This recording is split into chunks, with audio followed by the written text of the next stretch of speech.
बात घुमा के बात कीजिएगा। नहीं, हम आपसे सवाल पूछ रहे हैं आपसे। न जाने कितने बिछड़ गए, न जाने कितने स्वर्ग सिधार गए। खुशनसीब तो वो हैं जो घर को पहुंच गए। कीमत मत पूछो साहब, किस्मत तो देखो। गिरते पड़ते, रोते हंसते, कभी भूखे तो कभी प्यासे, आखिर हम अपनों से मिल ही गए। नमस्ते भारत, मैं हूं कुंदन और आप देख रहे हैं राइजिंग मगध। देश के कोने कोने से प्रवासियों के अपने अपने राज्य वापस आने की दास्तान तो आप देख ही रहे हैं, लेकिन फोर्थ एंगल के आज के एपिसोड में हम आपको उनकी संघर्ष की दास्तान सुनाएंगे और दिखाएंगे जो बिहार से वापस अपने अपने राज्य लौट रहे हैं। केंद्र ने रेलवे परिचालन तो शुरू कर दिया है, लेकिन व्यवस्थाएं जो हैं ऐसा लगता है वो मात्र अखबारों में तस्वीर खिंचवाने के लिए ही की हैं। वास्तविकता में यात्री क्या झेल रहे हैं, आइए देखिए।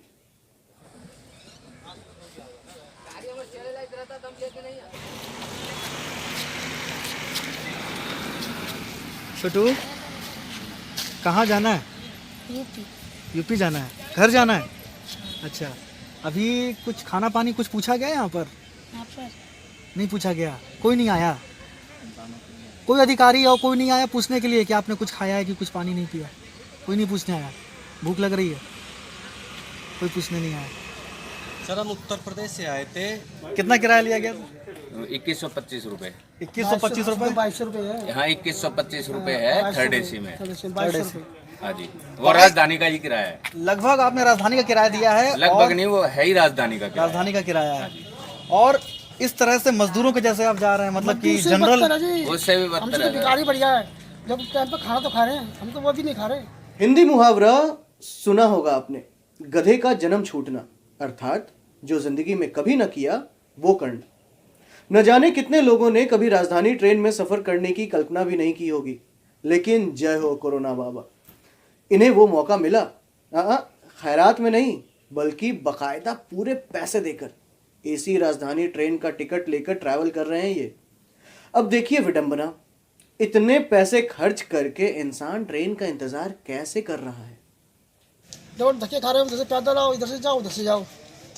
ना रोटी है, ना कुछ है, ना भूखे वैसे कहाँ कर। ना तो अंदर कोई खाने की व्यवस्था है, ना यहाँ पे कोई व्यवस्था है। यहाँ पे कुछ खा लें कुछ, बस तब से भूखे ही पड़े हैं। कल से अब सुबह से वहाँ से पैदल आए हैं। प्रशासन के लोग क्या कह रहे हैं? कुछ फूड पैकेट और कुछ पानी वानी कुछ नहीं देते। क्या इन तस्वीरों से आप तय कर पाएंगे कि ये सारे यात्री लगभग 2200 रुपए प्रति व्यक्ति के हिसाब से किराए देकर इस तरह लावारिसों की तरह स्टेशन के बाहर पड़े हुए हैं? इतने महंगे शौचालय का किराया वसूल कर रहे हैं, तो इन्हें स्टेशन के अंदर 5 रुपए की अनुमति है। अच्छा, और 5 रुपए क्या है? शौचालय का? शौचालय का है या फिर नहाने धोने का भी है? नहाने धोने कितना है? 5 रुपये। नहाने धोने का भी 5 रुपए और शौचालय 5 रुपये सबका 5 रुपए।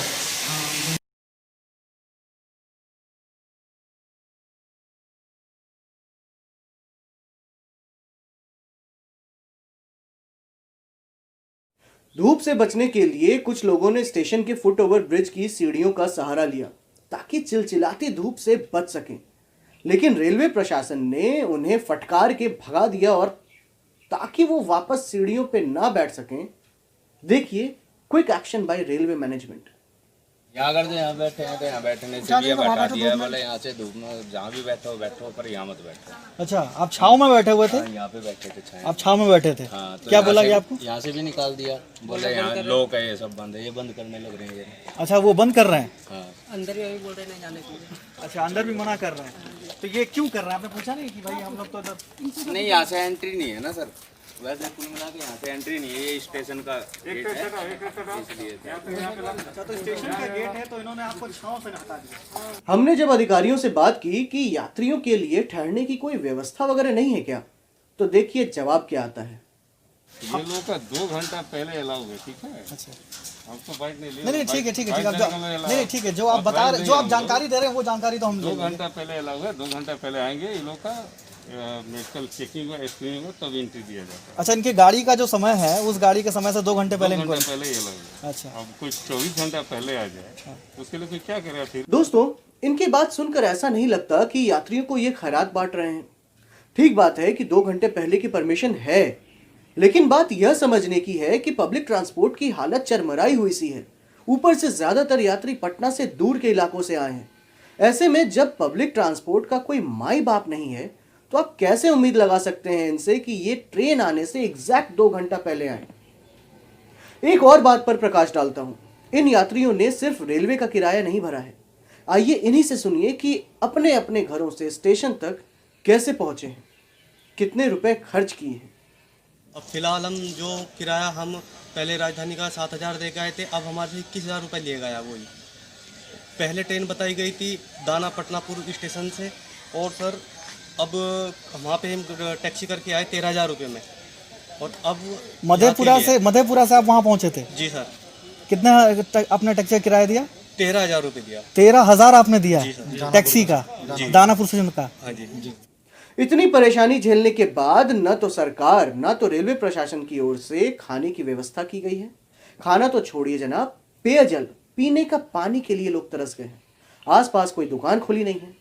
ऐसे में एक इकलौते दुकान वाले भैया इनके लिए मसीहा बनकर आए। यहाँ सामने मेरा दुकान है, इसमें से जो भी मेरा था साधन किए आना था, उसके बगल में मेरा जेट बोरिंग है, उसको चला के सब पब्लिक को अपना मार्फत पूरा पानी का व्यवस्था कराए। अदर कल और परसों 2 दिन पहले से मौसम तो ठीक है, इसी कारण चल रहा है, लेकिन धूप होगी तो यहाँ कोई तरह का कोई व्यवस्था नहीं हो रहा। दोस्तों ये कैसी व्यथा है, कोई रामायण महाभारत नहीं, कलयुग की ये कथा है।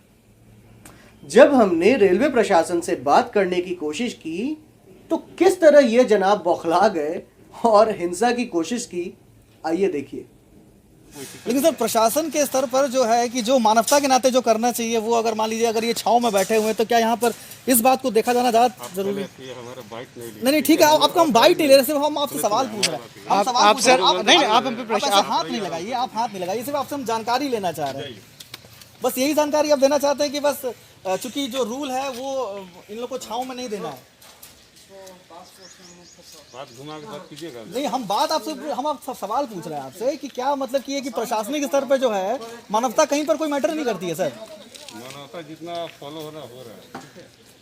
इन लोगों को छांव से हटा के छांव में उनको बैठाया जाएगा, यहाँ नहीं बैठाया, जहाँ छांव का जगह वहाँ बैठाया जाएगा। मतलब कि जो नियम कायदे हैं वो एक सिस्टम से ही चलेंगे? सिस्टम से नहीं, अभी भी जिनको छांव में बैठना उसको बैठाया गया हुआ। अच्छा, और कुछ लोग जो यहाँ पर परिवार जो है, यहाँ पर बच्चे हैं, यहाँ पर महिलाएं हैं, तो बैठाया जाएगा छांव में। आपने क्या ये जो इन लोगों को जो परेशानी हो रही है, क्या अधिकारियों को इससे अवगत कराया कि हाँ ऐसा कुछ? बिल्कुल। तो क्या उनकी तरफ से कुछ निर्देश आया कि हाँ कुछ किया जाए, उपाय किया जा रहा है?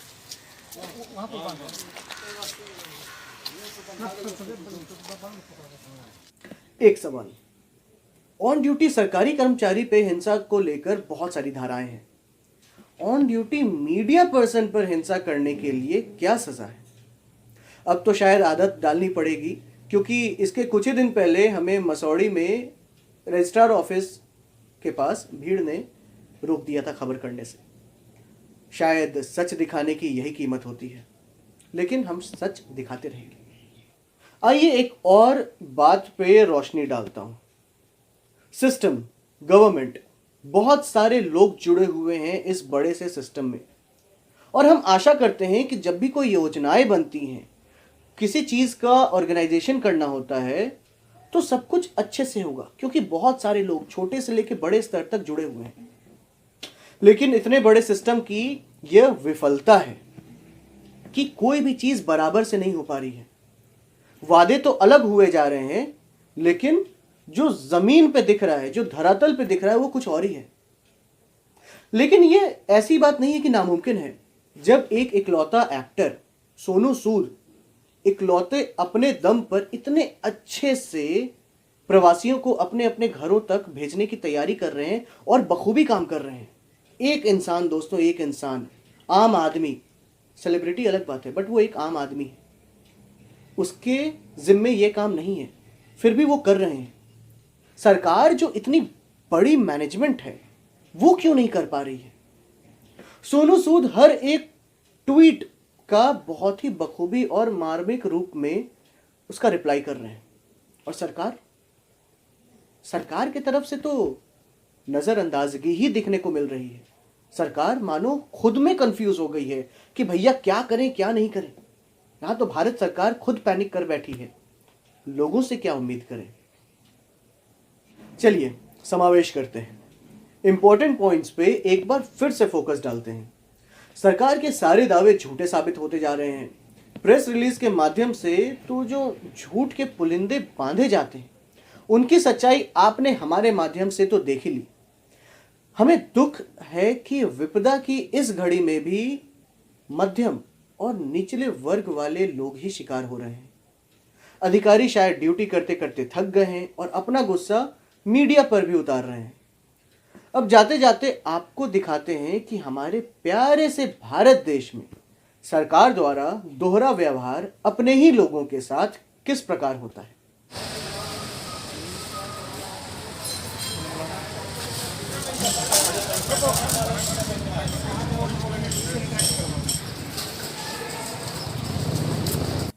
शायद सही कहा गया है कि गरीबी एक अभिशाप ही है।